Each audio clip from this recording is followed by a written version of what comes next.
আচ্ছা আচ্ছা, ঠিক আছে ভাই। ও রে, সব থেকে গর্জিয়াস কালার। বাইকটা তো এখনই আসছে মনে হয় না আমাদের স্টকে? হ্যাঁ হ্যাঁ। আচ্ছা ভাই, বাইকটা বলেন তো কত কিলোমিটার রান করছে, আপনার আইডিয়াটা দেখি। তাহলে তো ফ্রন্টের টায়ারটা একটু দেখতে হয়। রেড মার্ক তো আছে, এই যে দুইটা রেড মার্কই আছে না? আচ্ছা,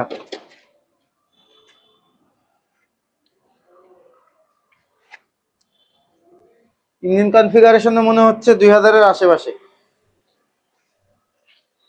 না, কোথাও দাগ স্ক্র্যাচ নাই। ফ্রেশনেসে মনে হচ্ছে 2000-এর আশেপাশেই হবে। ও রে, একদম নতুনের মতো, মানে অল্প কিছুই চলছে মনে হয়। আমার তো মনে হচ্ছে এরকমই 1800 2000 এরকম হইতে পারে, এরকমই হবে। এবং মেবি এই বাইকটা 25-এরই মডেল হবে, বেশি দিন ইউজ করা হয়নি। দেখি তো মাইলেজটা। হয় নাই। ও না, 1800 2000 বলছি, মানে কাছাকাছি 2219 কিলোমিটার চলছে। একদম নতুন কন্ডিশন, 25-এর বাইক, 2 মাসের মতো ইউজ করা, অলমোস্ট নতুনের মতো। এই বাইকটা নতুন প্রাইস হচ্ছে 2,75,000 টাকা। 30,000 টাকা কমে 2,45,000 টাকায় কিনতে পারবেন। আর ফার্স্ট ওনার হওয়ার সুযোগ আছে, লেটেস্ট সিরিয়াল হবে, নিজের নামে নাম্বার করে নিতে পারবেন। অনটেস্ট অবস্থা কত প্রাইস?